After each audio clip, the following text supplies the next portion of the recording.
I'm Sidhartha Dash, or say Dash, and from Chartis Research. Today uh, we're going to discuss analytical models and their state of art in power systems. For that, I have with me Louise, who is going to help us dissect and understand where the state of art is, what the big challenges are, and what some of the options are. Uh, Thank you for being with us, Luis. Could you quickly introduce yourself before we jump in? Sure. Thank you for the invitation. So my name is Luis Gonzalez. I've been working in the power industry for the last 28 years. Background is computer science and software engineering, and I did a master's or some postgraduate work at MIT for data science and representation learning. I have a role right now as the chief data officer for Aboitiz Power in the Philippines, which is an independent power producer, but we double had in the role of a industrial AI startup for the group for a conglomerate, where I played the COO role.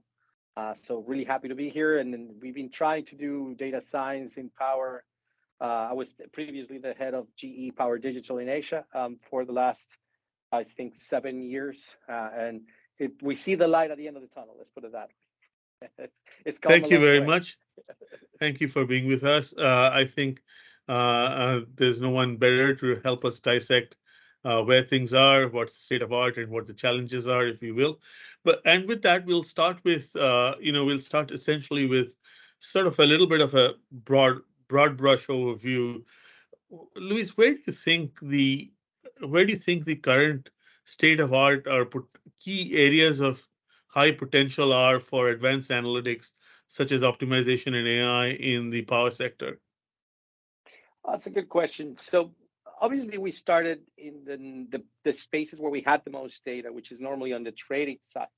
And that business, power trading or commodity trading, at the end became a natural recipient, not just of techniques of regression and forecasting, but also a natural depository of processes and an organization that make decisions with data. Now, that's where it all began. But the reality is the secret inflection point for any utility or any power company using this is in the asset.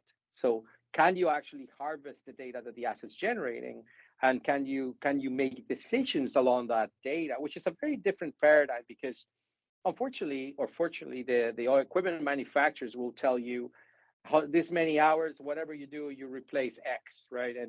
And warranties were built around that. So using data was counterintuitive to the procedural aspects of asset policy, right? And the real state of the art is when you're dynamically building your asset policies, you're even understanding the design of your equipment, of your plant, and pushing the boundaries of what is possible beyond those very safe operating levels, right? So what we see now is a much more mature adoption of not only the right data sets, so the right data paradigms, but also a more advanced algorithmic capabilities. And let me give you an example. In the grid side, the grid's a natural network, and it's a very suboptimal network. If you know about Brent's paradox, it means that when you put one more aspect of one more line in the grid, it actually destabilizes the entire grid. We're very guilty of that. The natural data construct for that is a graphical data set, right? We need to be using graphical networks. Now, we've never really done that before, but the utilities that have begun to porting graphical data sets and using graphical learning for it have achieved a lot of results, at least in a lab scenario, right? And then on the generation side, obviously the right approach is to go into simulation, into synthetic environments. So using things like deep reinforcement learning to simulate what a boiler does, what a turbine does. And the state of the art there is, can you run simulations to give you a sense of thermodynamic performance for improving your heat rate, for example, or understanding degradation, true degradation of a generator beyond just your traditional line of loss based on the OEM's specifications. So in our view is that there's been at least lab applications that have shown how deep reinforcement learning, how graphical learning improve the natural setup of our assets and allows us to do things like recommendation engines and simulated environments. And when we go into the trading side, beyond the forecast, the real problem we had is we don't understand why things change. So systemic thinking wasn't there. We will very quickly build in forecast of pricing without understanding what concerns the price. So when, for instance, Russia invaded Ukraine, every single forecast was wrong on pricing because we missed the entire aspect of causality, right? So what we now are doing is robo advising using gamification or policies in reinforcement learning to teach us more about positions that help manage not just the price, but the volatility of price, which for those markets that have secondary or primary caps are actually a much better solution because what you're trying to do is reduce the volatility of the price. So you're actually having much more, I would say, fair pricing of kilowatt hour and its intervals. So that gives you a sense of what is the latest thinking, at least on where we're going. And there's a lot more potential than what we discovered in the beginning. Actually, so that suggests that the power is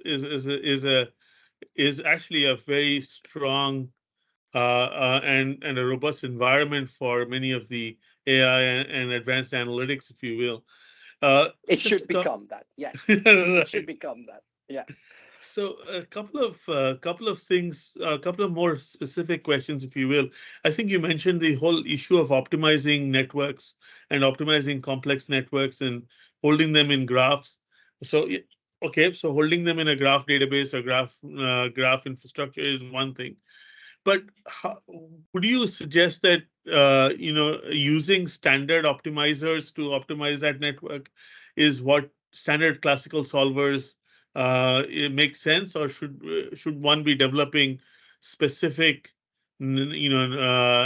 specific heuristic type solvers for that kind of environment? Mm. What do you think makes more sense? So I tell you the roadmap that I've gone through and where we've landed. In principle, we first went through the paradigm of network science, right, which is optimizing of the network flow, and that allows for at least an initial discovery of improvement of switching on the power networks.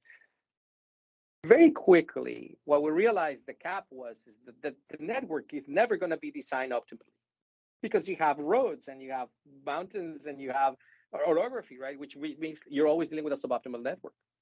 And there's the magic of physical and digital, because we learned that the best paradigm to think about this is hybridization. What does that mean?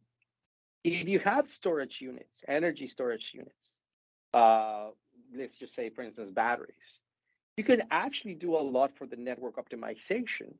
And you can use those batteries as data sets or data points and data gatherers to give you a sense of power flow directionality. So we ended up going into a shift paradigm of, yes, set it up as a network because you want to optimize it that way, but also use smart assets like batteries to do cumulative optimization rather than just central optimization.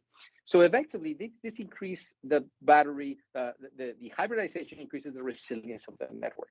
So in theory, you could have self-dispatched, self-restored, self-optimized units by not just tracking the data that goes through it, but retaining a certain amount of power to increase or decrease the peaks and valleys of the network optimization. So that is a huge lesson for us because everything in the future has to be hybridized. There's not such a thing as just a pure algorithmic solution, nor is there such a thing as pure physical solution. It's hybridization of the data that this new environment, that this new asset or asset improvements that you have, including edge computing, right, that would allow you to play in a much smarter way with the capability of the network. So effectively, the network ceases to just be a flow network, and it becomes more of a mesh generation network, which is a much more capable asset or grid and location asset. Right. And do you think that actually the hybridization increases resilience and perhaps flexibility of the network? Yes, and it also facilitates microgrids, because what you want to do at the end is, today we have a massive grid because we have centralized power. But if we were to increase the ability to retain certain amount of generation within the network itself, the semi-base load capability is possible. So now you can do clusters, right? And those clusters could even be separated to what I would call semi-microgrids. So in my view of the world now, in the future, there will be no reason why residential networks need to be connected to a centralized power network because they'll be able to broker and share and manage themselves, maybe with some auxiliary power on generators. But the days of the 1 gigawatt, 2 gigawatt coal plants should be over, because the big mass can be subdivided into clusters of self-sustained grids. And then you're only designing centralized power for the industrials and large commercials. So in many ways, to summarize, you're really thinking of a more complex, a more structured grid. Break up the grid problems into smaller hybrids, hybrid problems, increases resilience, increases flexibility, and so on. Great. Now, switching notes a little bit, we see, and I think you mentioned some dynamics around the whole idea of algorithmic trading or automatic trading, automatic actions, if you will. Do you think that the data and physical infrastructure is ready for automatic trading, if you will? So I guess the blanket answer is we're not there yet. One of the paradigms that every CIO needs to shift into is data for purpose. At power companies, we're very good at keeping dark data. That means we're very data rich, information poor, right? We don't know what we're using it for, but because it may be compliance or because we've been doing it for the last 20 years, we'll hoard all this data that we never use. And the problem with this is creating things like data lake paradigms that, to be fair, is just a lot of expenditure for no real value. So the switch in paradigm of data for purpose means that data we collect needs to have a proven purpose of what decision is going to make us help it do, right? And I introduce a lot the concept of data needs analysis. So if you're going to do a decision, that decision has some needs which should match to the data, which means that you're mapping all your data efforts around the decisions that you're going to make. In my view, that's the kind of architecture and infrastructure you want to build. So if we go into the market side, one of the key decisions is volatility. The other one is reoptimization of our portfolio, our fuel portfolio, for example. So if you understand those decisions, then you start tracking the data that gives you the right interval data for managing volatility and making fuel purchase decisions. You can also do that for long-term contracts or ancillary contracts, for example. So to me, I just haven't seen many sophisticated traders, perhaps the NextEras of the world in Houston, are able to do it, but we haven't really seen that level of sophistication allowing us to do the smart anticipation of volatility management and let's say price forecasting as it pertains to the decision of fuel purchasing or as it pertains to the decision of contract management, right? So I think that once we connect those dots and the maturity is getting there, the ability to do robo-driven, meaning algorithm-driven, human monitored and optimized, becomes very real, because it's no longer about whether you have the right position. It's about, can you adjust your position dynamically, right? And that's what makes sense. It's not about who has the best price forecast, which is the word we're in today, which in my view is a stupid conversation. It's more about, can you adapt to the changes to the market fast enough so that you can catch the next interval? And basically, you're putting a cap always on volatility, right? You don't have price runoffs that way. So once we set up the right structure and we have the right data for understanding volatility, it's a lot easier to set up reinforcement learning policies and the right reward functions to always keep the price down or to always optimize the fuel costs, right? Right. So basically, to sort of summarize, we're getting there. We're still not there yet. There are pockets where people may have moved ahead, but it's not sort of universal by any means, if you will. So sort of bringing that, sort of bringing our discussion to a close, I would say, I mean, one of the challenges of power analytics is obviously the physicality of the whole activity. I mean, the fact that you have to interact with networks, transformers, switches, and actual physical generational systems, and so on and so forth. So how do you see the whole challenge in the management? I mean, rolling out analytics into the physical infrastructure. Do you see that as an issue or a challenge that restricts or slows down some of the adoption of these analytics, if you will? And if so, to where? me, the biggest slowdown, the biggest factor slowing us down on the adoption of AI in power areas or power systems is the inability of our leadership to manage through change. Because we have to make decisions with data. And making decisions with data means that you challenge decisions in the past. You almost have to give amnesty to the fact that your outage plan is no longer what it's supposed to be because you realize that you were doing the wrong maintenance for it, right? And that change is significant because you need to build an organization that has computational capabilities. Believe it or not, PhDs of data science are not going to help you. What you need is that combustion engineer turning into a computational combustion engineer. You Right. need that electrical engineer turning into a computational electrical engineer. And those people are the ones that have interpretation capabilities between the data that we generate and also the ability to make decisions with that data. Solving for that is a process and people problem, not a technology problem. So a lot of utilities and I would say even industrial companies need to get better understanding what would be the process of the future when data tells us what to do, and I'm going to adjust dynamically a lot of the key things that I do for my O&M. So I'll give you an example. If you have a yearly outage, now you're going to have a maybe quarterly outage or maybe even monthly outage because you're dynamically catching the problems and you're not taking these big events with long timelines. You're doing precision-based maintenance, which is something that didn't exist before. Right. And how do you compensate those people? What kind of skills do they need? That's the future that leaders need to start focusing on. So for me, the biggest blockage, I spend most of my day into change and process, not as much on the algorithmic side, because the algorithmic side is further ahead. So yeah, if you're in the field of engineering, the sooner you start learning about computational capabilities and algorithmic capabilities, the easier it is for you to participate in the future of this industry.